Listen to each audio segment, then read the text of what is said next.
नमस्कार, बहुत स्वागत है आपका। मैं हूं आपके साथ ज्योति तनेजा भसीन और आप देख रहे हैं हमारा खास कार्यक्रम धनतेरस पर धन बरसे।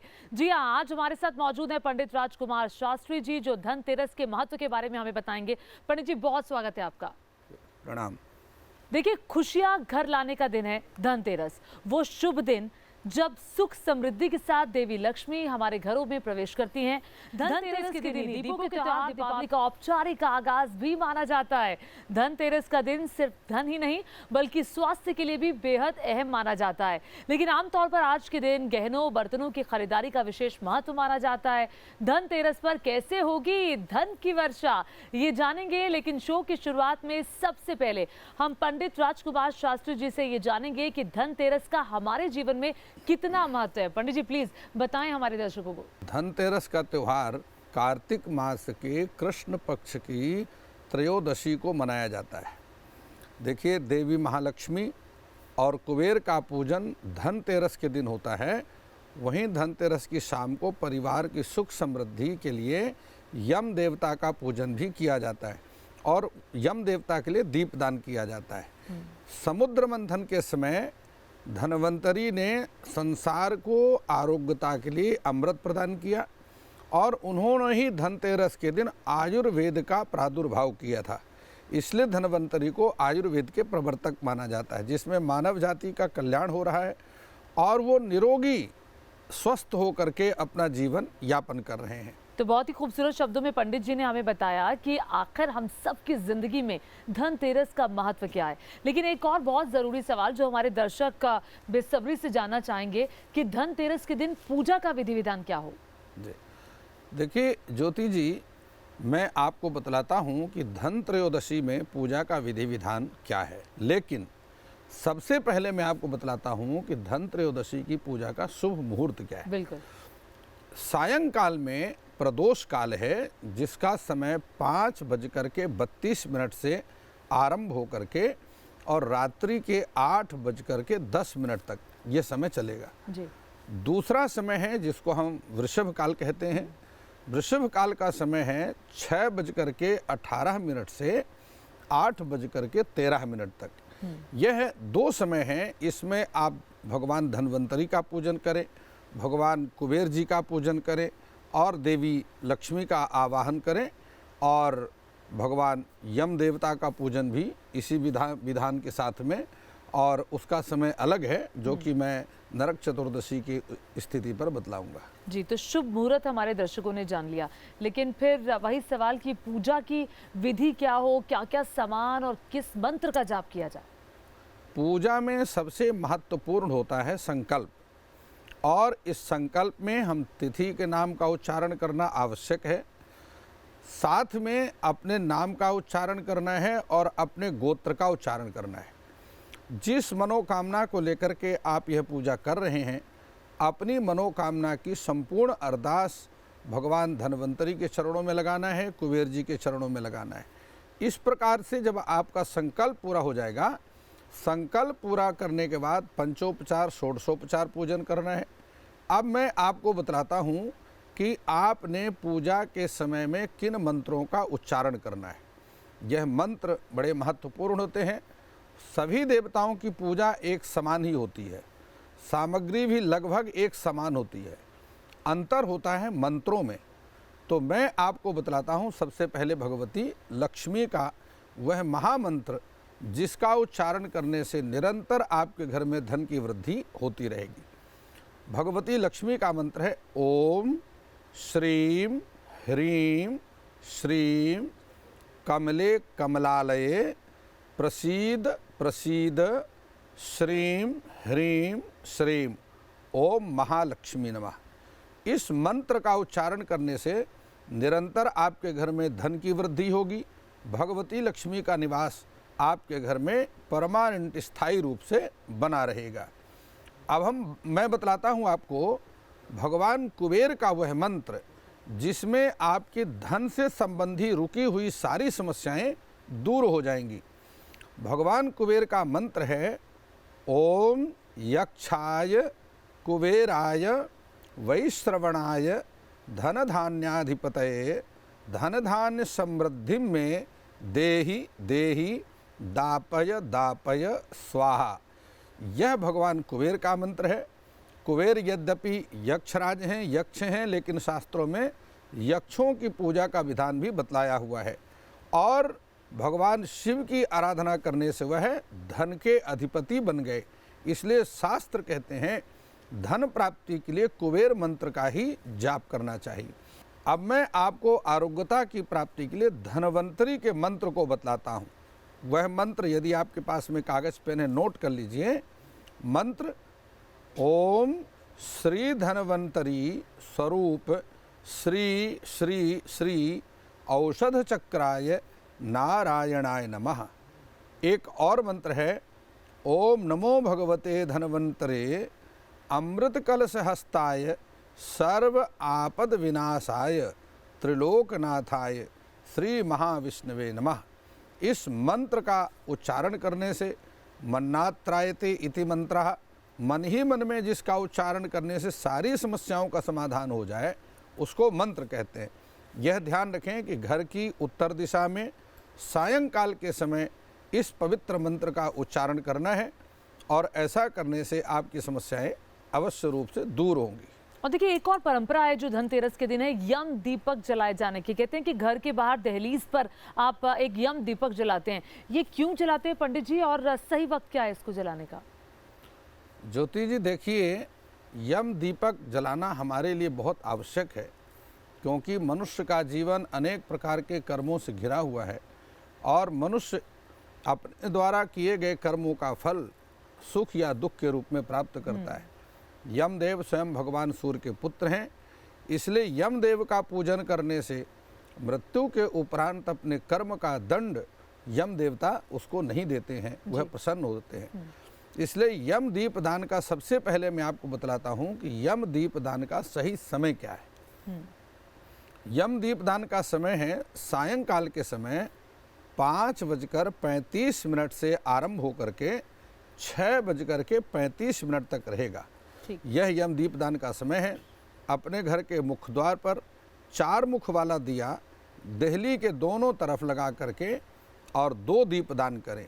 यह ध्यान रखें एक दिया वाला, एक बत्ती वाला दिया भी आप जला सकते हैं, लेकिन उसकी लौ दक्षिण दिशा की तरफ होनी चाहिए। इस बात का विशेष रूप से ध्यान रखना है। ठीक है, तो दक्षिण की तरफ लौ होनी चाहिए अगर आप यम दीपक जलाएं, तो इस बात का विशेष ध्यान रखें, ये पंडित जी ने हमें बताया। अब आइए आगे बढ़ते हुए धनतेरस पर देखिए खरीदारी तो सभी लोग करते हैं और हर अपने सामर्थ्य के अनुसार, कोई सोना खरीदता है, कोई चांदी खरीदता है, कोई बर्तन खरीदता है, सब अपने सामर्थ्य के अनुसार खरीदते हैं। लेकिन किस राशि वालों को क्या खरीदना चाहिए ये भी बहुत ज़्यादा महत्वपूर्ण है, जिससे सुख समृद्धि घर में आए। बात करते हैं मेष राशि की। मेष राशि के जो जातक हैं उन्हें सोने के सिक्के या इलेक्ट्रॉनिक उपकरण भी खरीदे जा सकते हैं। वृष राशि के जो जातक हैं उन्हें सोने के सिक्के, चमकीले कपड़े, चांदी आदि वस्तुओं को खरीदना लाभकारी होगा। मिथुन राशि के जो जातक हैं सोने के गहने खरीद सकते हैं, शुद्ध केसर खरीद सकते हैं और इस प्रकार से इन वस्तुओं के खरीदने से पूरे वर्ष मिथुन राशि के जातकों के लिए बरकत घर में बनी रहेगी। कर्क राशि के जो जातक हैं चांदी के बर्तन खरीद सकते हैं, कपूर इन्हें खरीदना चाहिए और इलेक्ट्रॉनिक वस्तुएं भी खरीदना इनके लिए लाभकारी रहेगा। सिंह राशि के जो जातक हैं तांबे के, कांसे के बर्तन खरीद सकते हैं, कपड़े खरीदना लाभकारी होगा और सोने के गहने खरीदना भी सिंह राशि के जातकों के लिए लाभकारी होगा। कन्या राशि के जो जातक हैं गणपति की मूर्ति खरीद सकते हैं, चांदी का सामान खरीद सकते हैं और साथ में रसोई में प्रयोग होने वाली वस्तुएं भी खरीद सकते हैं। तुला राशि के जो जातक हैं चांदी के बर्तन, सफ़ेद चमकीला कपड़ा, सजावटी सामान खरीदना लाभकारी होगा। वृश्चिक राशि के जो जातक हैं इन्हें इलेक्ट्रॉनिक उपकरण, सोने के आभूषण खरीदना लाभकारी होगा। धनु राशि के जातकों के लिए चांदी के जेवर, सिक्का और सुगंधित सामान खरीदना शुभ रहेगा। मकर राशि के जातकों के लिए वाहन खरीदना, कपड़े खरीदना, चांदी के बर्तन, आभूषण इत्यादि वस्तुएं खरीदना शुभ रहेगा। कुंभ राशि के जातकों के लिए प्रसाधन के सामान, 2 पहिया वाहन, सौंदर्य प्रसाधन इत्यादि वस्तुएं खरीदना लाभकारी होगा। मीन राशि, चांदी के सिक्के, चांदी के बर्तन के साथ में तांबे का सामान इत्यादि वस्तुएं अवश्य खरीदना चाहिए। तो किस राशि के व्यक्ति को क्या खरीदना है, पंडित जी ने बता दिया। सोना, चांदी, बर्तन, ये तो सब खरीदने का एक महत्व है ही, प्रावधान है ही। लेकिन एक और चीज खरीदी जाती है, वो है झाड़ू। अब पंडित जी, सवाल ये है कि धनतेरस और झाड़ू का कनेक्शन क्या है? धनतेरस के दिन झाड़ू खरीदने से घर में लक्ष्मी का वास बना रहता है।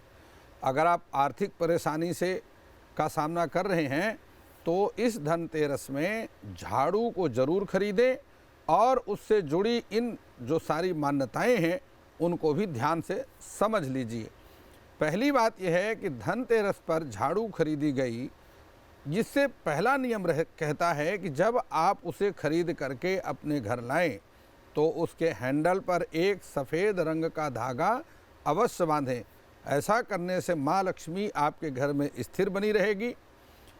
झाड़ू को पैर से कभी नहीं छूना चाहिए, क्योंकि झाड़ू में भगवती लक्ष्मी का वास होता है, इसलिए कभी भी झाड़ू को पैर से स्पर्श ना करें।